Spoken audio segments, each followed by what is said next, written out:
the first few weeks, at least in my mind, I thought, okay, this is it. This is a new reality and continue. And now more often than not that I'm telling myself, hey, I'm on the Autobahn in Germany. I don't have any speed limits, and there is nothing to stop me from continuing for days, which will blend into weeks, will blend into, so just working throughout. So I've been telling myself that I have to figure out a way to exit the motorway, take rest, and come back. So it's something that I've been telling myself more than I was a couple of weeks back. So and I think I'm hearing some of that from some of our friends or clients who, when they feel safe enough, they say this. So this is I think different from a couple of weeks back. Yeah, I think actually there are two parts to it. In my life, I see people who are in the Autobahn and take rest. And there is a second category of people who are saying, have time. There's a take rest, please take rest category. And there's a, I have a lot of time category. And then throughout both these categories are people who are just uncertain and insecure. And I am seeing the thing coming closer and closer. So it's gone from being a newspaper report to something, a movie coming to a cinema close to me. So the first round of it was in the papers and it's a movie coming close to me was the medical piece. I read about it. Now I know people. The second wave is the economic piece. I read about it and I'm still kind of a little bit reading about it, but I can see it coming. I can see it coming closer, faster. So there is take rest, there is have time, and I'm uncertain, of what that means. So there is that human piece, here. And if I start by saying over the last 3 weeks,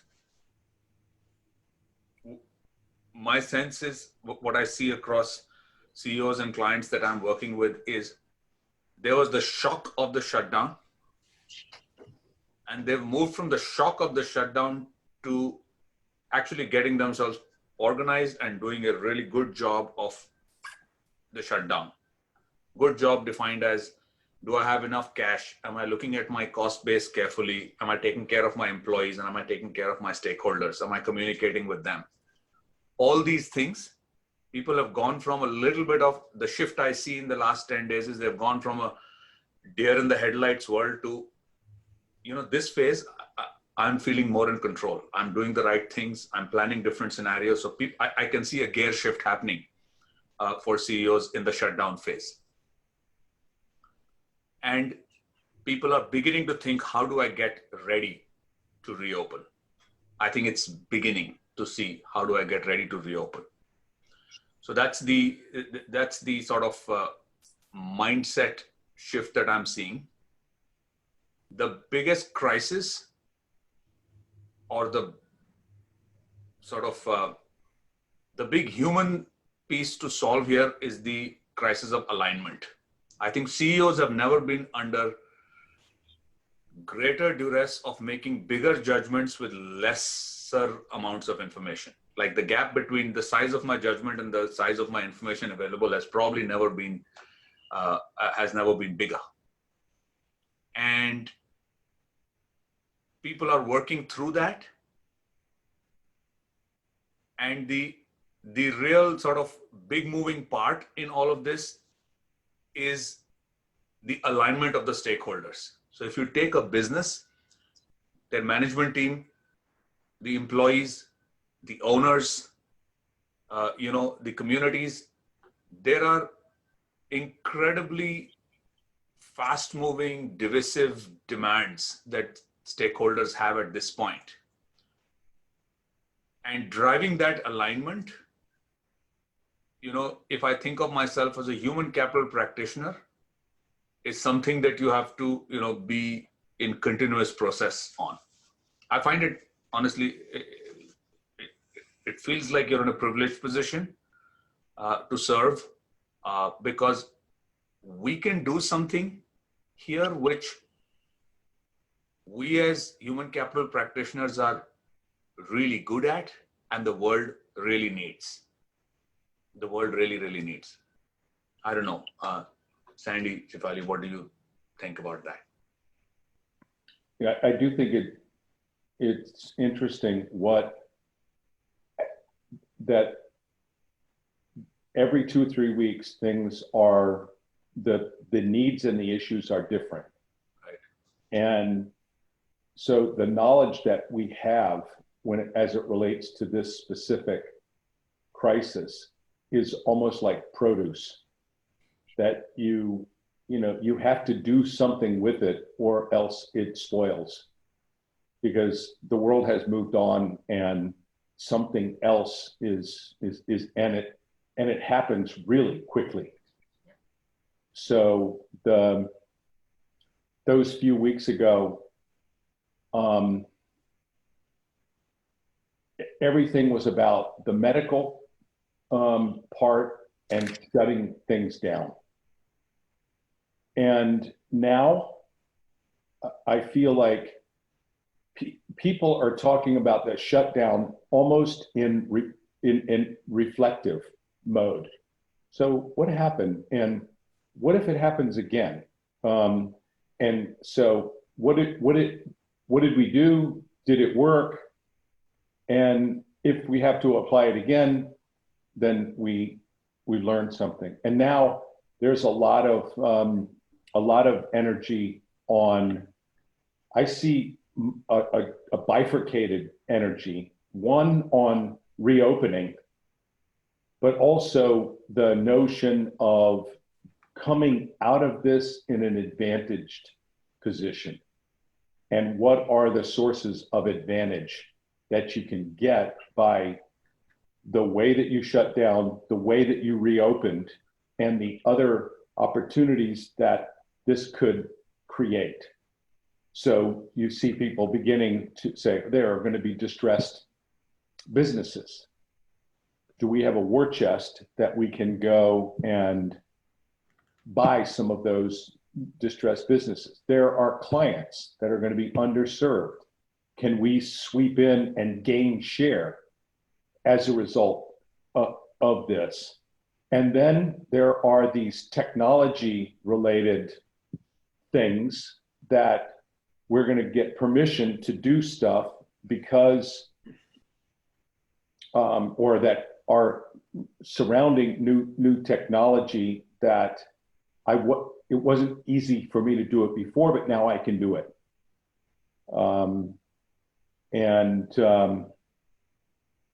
And then some regret that I knew that I should have been putting more energy on this, or this. And now if I had it, and I knew it, but I didn't do it, and if I had it, I would be advantaged coming out of this. Yeah. So I think there's this vulnerability advantage kind of dichotomy that I think people in the beginning were feeling quite vulnerable in different ways, and now they're looking for ways to really take advantage or to be advantaged on the way out. And then I still see though a lot of uncertainty about the shape. So what is the shape of the curve in the down? And what is the area under the curve? How long is it going to last really? And is it going to start and restop? And all of that kind of that's, and then I think your point about what different people are thinking and feeling, like you say, I see people that are, I like the Autobahn analogy, that they're going like crazy, but I do see people getting on the off ramp, stop, play a board game, stop, have a movie night or whatever, and not feel like I therefore have to be 100% engaged in every opportunity every minute. But I think also getting used to this is a very different working rhythm that it starts early, it ends late. There are breaks that you can build in during the day or whatever, but weekends seem to be, it's just more of the same because it's not like you're transitioning from one thing to the other. I completely agree. I think, it's really interesting, the point you make, Sandy, about the shutdown, which 2 to 3 weeks ago was a shock, has within 2 to 3 weeks become a little bit of a reflection. And where do I go from here? I think that's one thing absolutely that is happening everywhere. I do believe, this piece of the new moving demands of the different stakeholders is another interesting thing that CEOs and clients are working with. To your point, Shefali and Sandy, the conversation around how do I manage my personal energy is because the old rules don't work. I used to go to work, I used to come back. There were some built-in transitions, the old rules don't work. So how do I manage my personal energy in terms of when I'm switched on and when I'm not? And a couple of things, which I find CEOs are now beginning to think about. So I have a dear friend who runs a large business in Germany out of looking after Europe. And he, at a personal level, is now looking for a new definition of success. He knows that his business is not going to meet their numbers. No chance. It's impossible. Everybody's business is in the same way. He knows where, the P&L is short from a profit point of view. But he also knows that the table is getting reset. Yeah, he was supposed to grow 3%, at top line, and he was supposed to grow 5% on bottom line, but he won't do that. And what he's beginning to struggle with is, how do I create a new definition of success? And how do I do it in a way that I don't come off as a sort of I don't know whether we should record this, but like as a jerk or as a greedy person in any way, that while people are going through a difficult time, he's thinking of what does success look like for a business. But it is something that CEOs are thinking about. And the best ones are actually saying, I need to give my people a new definition of success because the budgets and this is all gone. Now, 2020, I need a new definition of success, which is short term, which is tangible, and people can touch it. Yeah. So, I get that. And the ability to mobilize, you need some idea. You need something to get after. Yeah. We touched about it last time, that you do need something, the team around you to be rowing to the same place. I think that gives energy to each other as well. So I think I can see that. So you need something to mobilize. And that's one piece which I'm finding people are mobilizing around. That's what they're creating. The new definition of success. And I think the other things I find people are mobilizing around is new alpha. Yeah. And the new alpha is not just business opportunities, of distressed businesses I can buy, underserved clients I could go after. Here's a new revenue opportunity. The new alpha is also around talent. Yeah. People are rising and doing things in businesses which they're saying, wow, like, I didn't know Michael could do that. And look how he came in and he sort of grabbed this. And so I'm also finding that people are creating alpha, not businesses, not big CEOs, and in the length and breadth of organizations, I'm beginning to see that people are just rising to the occasion. So there's talent alpha happening. There's business alpha, also happening. And I personally find that, again, as a human capital practitioner, very, very energizing, that in a world where we have just announced 20%, unemployment in the US, we've lost 10 years worth of jobs, which I hope is temporary. I can see a CEO battling their optimism bias. In the middle of all this, these stories are fantastic stories of how people are pivoting. And, the human spirit is creating alpha in the middle of a giant beta wave, if I can call it that. Yeah, and I think that's a really interesting point about this, the talent alpha, because going into this, I thought for a long time that connecting talent to value is an important idea.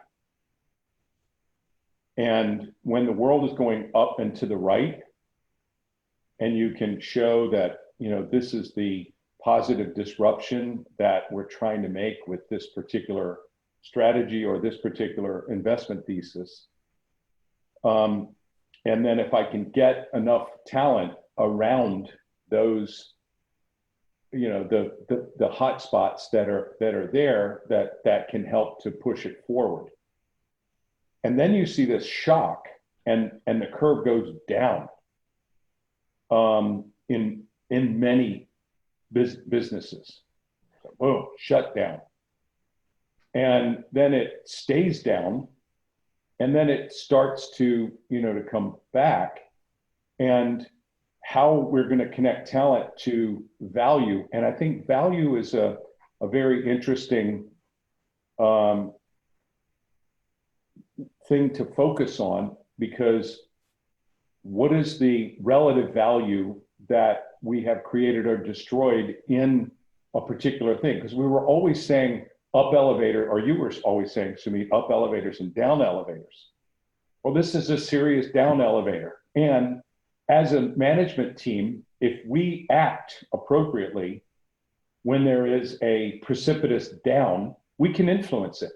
So we can actually really not just, we talked about bending the curve, we can shape it with the things that we do. And we have a few levers we can use to help to shape it.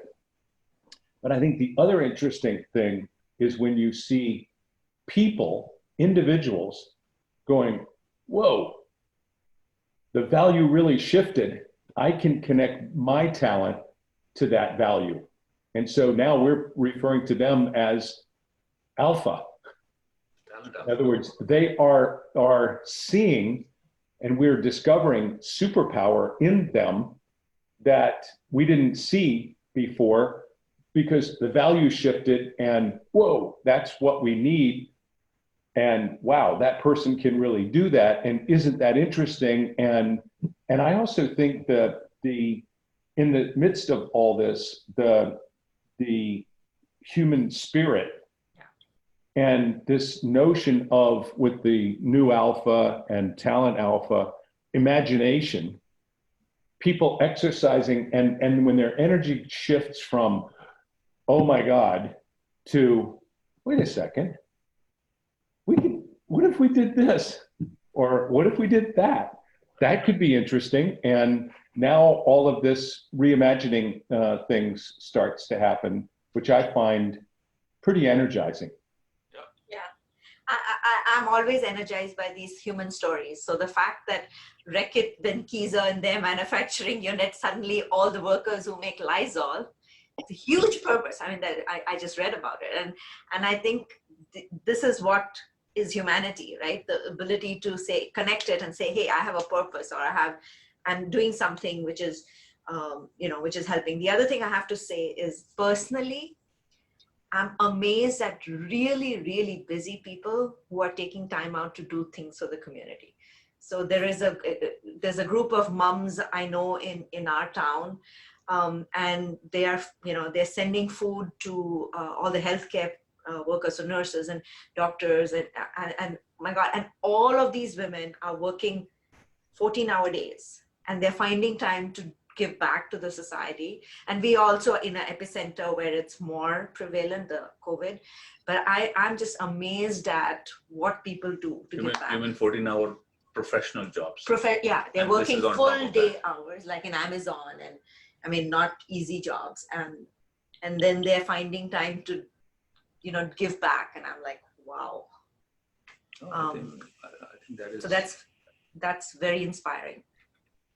And the other interesting, I mean, if I can add another story just from last night, Sandy, the CEO, that I was talking to, and he runs a sort of a healthcare IT services firm. And he basically said his firm just became more valuable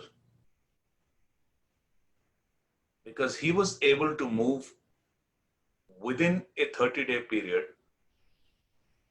it sort of 10% to 90% shift on working from home in a sort of a BPO environment.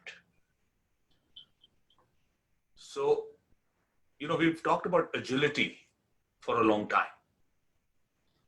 There is now a new value on agility. And he says, my company's value has just gone up because I can prove to my investors that we are far more agile for this new uncertain world. Because look what I did. In 30 days, I took 11,000 employees spread across, Philippines and Guatemala and the US and Bangalore and so on and so forth. And I got them to work from home like that. And I do feel one of the things that a lot of people are getting their minds wrapped around is what are going to be the permanent shifts?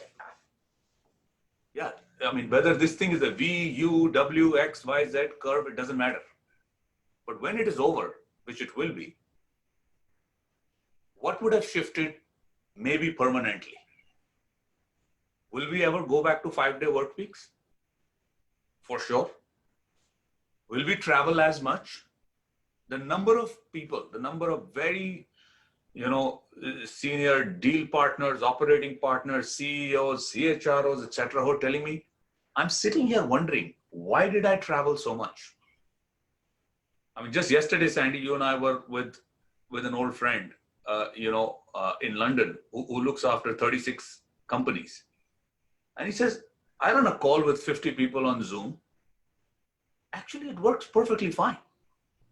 And I'm trying to understand, why was I traveling so much? Why did I go onto these planes and, that much? Now, this might be a reflection, but this story about how much time it takes to form a habit, right? There is some research, which I'm sure if I put my hands around it, it's probably around 3 months or something like that of working differently becomes a habit. So there are going to be some permanent shifts in habits. And again, if you are in the business of following the value puck, some of the best people I know are now already beginning to, the people who don't follow trends, but kind of get ahead of those trends, they're beginning to say, I got to think about two things: consumer habits and digital. What will shift permanently because of COVID? And again, I find that to be an exciting piece. I mean, Shefali, you have a point of view on how this is going to help diversity. Why don't you tell us a little bit about that? I sound like a broken record when I say that. No, but give it a go. But yeah, you guys travel because you're good. And it's going to change. Leadership is going to ask that question, why do I need to travel? It'll be a level playing field for many people who couldn't travel before. The way it was expected, which was never about efficacy, but it was just expected behavior, that you get onto a plane on a Sunday night and reach wherever, Philippines or Hong Kong or whatever. I think there's a second order effect here. So there definitely is a second order effect in positive ways. The other thing I will say is that from the leadership trait that I'm beginning to see, which is, so of course you must be resolute to fight something like this, which is such a big disruption. But as you're resolute, you also have to have so much empathy. And both these are so important in leadership today. And people are asking that question. I know leaders and CEOs who are asking, am I being empathetic enough to the people around me? Am I taking people along with me? And these are questions that people are asking. And I just love that you can be highly resolute and you can be highly empathetic, both at the same time. That's so exactly to the redefine question. Leadership in my... Yeah, that's exactly the question that our German Yeah. CEO friend is asking, Exactly. saying, when is it too soon for me to start talking about business success to my employees, because he's being empathetic to what they are doing. But just before you move off that diversity point, sorry, I got to come back to that. I think it's not just about travel. If you think about how much work happened outside the meetings. Yeah. So you have a meeting, but the work which was happening between, from where someone may have got excluded because of their gender, because of their, ethnicity, I don't know, whatever be the drivers of, you were left out because you didn't play golf, you were left out because you didn't go out for a beer, you were left out for whatever reason. Now all the work happens right here on this Zoom call that I'm on. And breakout areas. And the breakout area. I mean, the point I make, I think this shift can actually have a new reset of what performance management and diversity will look like. Because you have to work when you're meeting like this, not at the golf course. Now, I am sure golf will come back into fashion in 3 months or 6 months or whatever it is. But if you buy the theory of some permanent resets in how we work, I think it'll have some really interesting impacts on what does great performance look like? What does, can diverse talents therefore deliver more easily because they are not sort of getting caught in the Crossfires. The crossfires and the cobwebs of relationships and travel and that drink at that bar and so on and so forth. I don't know. I'm hopeful. Yeah. That we COVID might create a better world for Navya, who by the way is my 18-year-old. I'm sure that there's going to be some of these habits that shift, and it's going to be interesting to see the short and long-term effects of some of them. So, I think, I was on the call listening to the technology person from Facebook, and he said that a lot of their work is done by developers, and they had a belief that the developers needed to be together in order to produce. And they were kind of adamant about it. And they also thought that they needed to be watched in order to produce. So everybody was sent home. They were all enabled with the right kind of stuff to do their jobs. And the productivity was not up a little bit. He said it's an unarguable upward shift in productivity of the developer community, with the exception of the people who have young children. Yeah. So if they have young children and the children are at home, you have to pay attention to them. And so their productivity was not less, but it was not more. And when they were, as they've talked to the people, the difference in the productivity is almost directly correlated with the amount of time that they used to spend coming and going, and all the process that goes into coming and going. And if I bring that to our kind of work, and and you think about all the waste that goes into getting into cars, going to airports, going through security, getting on planes, flying on planes, getting off of planes, getting into cars, going to hotels, going from hotels to the client site, and all of that, that's just waste. it's waste, and it's a lot of waste. And is it, on the one hand, is it a waste of productivity? The other thing, is it a waste of life? And so, I'm wondering, should the drive be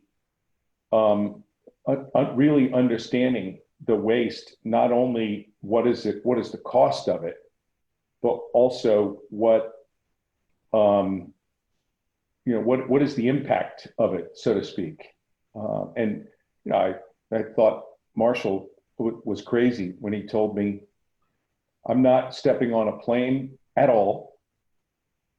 The earliest I will step on a plane or get into a limo or anything is the 1st of January. And I'm considering the 1st of June. And I said, oh, that's interesting. Then I started thinking about it. It felt pretty good. That actually sounds pretty good, because I actually feel like the impact, I don't see any reduction in the impact that we can have that would any difference that would have been made by sitting together with those people. I just don't see it. And I've been thinking about it a lot. Gee, wouldn't it be better if you were there? And by the way, if you're there and to shake hands, by the way, nobody's going to shake hands anymore. You do this, namaste. I mean, when I say nobody, there will be people that are going to refuse to shake hands. Yeah, I can see it coming. And I think there will be people who will practice social distancing from now on. And this, the Facebook guy said, we've changed the rules now to only come to the office if it is mission critical. Only come to the office. And if your job does not require that, and then this de-densification of the workspace. So we're going to now, because nobody wants to come back into an open plan that is where people are close together in the open plan, because of all of the, the kind of concerns and I don't think that is only a COVID activity. I think people are going to be more aware of germ transmission, and we've always had these germaphobes running around. I think there's going to be a whole army of germaphobes that are going to come out of this thing. That you're going to see these kind of changes, and I think about the other activities. Like the other thing the guy said was, we're going to have no meetings of 10 or more people until June of 2021, and we're going to evaluate from there. No meetings. So, and we're thinking about, how do you do conferences virtually, not only with our employees, but also with customers? How do you have a customer conference that is virtual with 1,000 people? What does that look like? And do you actually get real benefit out of a conference where 1,000 people come? I just, that all of those kind of changes, I think, are going to be interesting. Yeah, I wish Facebook had done that, the study on developers if they had dogs in the house.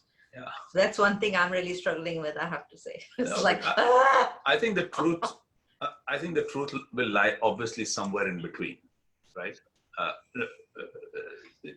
There is never going to be a substitute for, I feel the need to meet my friends. I'm actually spending more time with them in a very frictionless way through exactly what we're doing right now. Sandy, you and I used to meet twice a week, taking a 40-mile drive each way. And just yesterday you were saying, why would you ever drive up to Connecticut, and why would you ever drive up to Montclair? Westchester. So I was saying Connecticut for Victor. For Victor. That doesn't apply to me. That's right. Like, okay, we got the geography. But you know, my point basically on this is a jolt to the system. It's like we were all trundling along, you know, on a certain path, vaguely talking about these notions of could we work differently and all that. And I'm saying there's like somebody's taken a baseball bat to it and said, actually a cricket bat's better. And bang, I said, come on, wake up. So I think that's going to create a shift. I really don't believe that people will not need to meet. I really don't believe that people will, I mean, we are social beings. We need to and like to be with each other. And that's not just true in our personal lives. It has to be true in our professional lives as well. But I think we've overdone it. There is incredible amount of waste in it. There is tremendous amount of human cost to it. And all of that suddenly became visible. Yeah. And the longer this goes, the more the habit formation research kicks in. It says 6 months to form a habit. If we are disrupted we've already been disrupted for 2 to 3 months. This goes on for another 3 months, which it will, at least. I'm just, as a curious observer of the world and human beings, I'm really interested to know what are the new habits that are going to get formed and how are they going to shape the rest of my life. I think it's an interesting thing to think about.